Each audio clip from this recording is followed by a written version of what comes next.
No sé què passa amb aquest format de vídeo, però sempre he d'estar enfadat. Que a vegades és per una cosa banal, com les coses que me diuen quan dic que sóc actor. Però és que ara...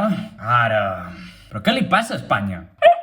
Ja ho sé que Espanya te fot. Ja? És que xerrar d'Espanya i se posa nerviós. Com pot ser que la mateixa setmana que empresonen a un rapero permeti l'Ajuntament de Madrid una manifestació neonazi? Jo és que no ho entenc. És que ho tenc aquí a Twitter. L'ambaixada d'Israel, l'ambaixada de Rússia, l'ambaixada d'Alemanya, tots denunciant aquest acte neonazi. Bueno, neonazi, no, nazi, conyo, nazi. En canvi, el govern d'Espanya, què diu? Res, no diu res, els permet. I és les televisions? I els diaris? Ho heu vist com blanquegen el feixisme? Que què més dona aquella influencer del feixisme, sigui guapa, sigui fea, hagi dit una cosa o hagi dit una altra? Que està dient de matar jueus?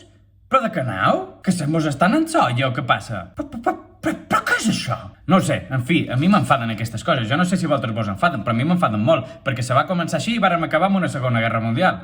Vull dir, literal. Ja sé que Refri Mallorquí anava de comentar notícies així un poc graciosetes i de comentar també la meva vida, però és que aquesta setmana ha estat això, les notícies més importants i la meva vida. Feixistes everywhere. Però és que, a més, els feixistes d'aquí han estat vandalitzant escultures a 3 dones republicanes i a Emili Darder. I això compten com si res. Uns actes vandàlics. I una merda, uns actes vandàlics. Nazis i feixistes. És que és indignant. Per mi, per ell i per totes les persones de seny. I per cert, torna a no haver-hi cafè.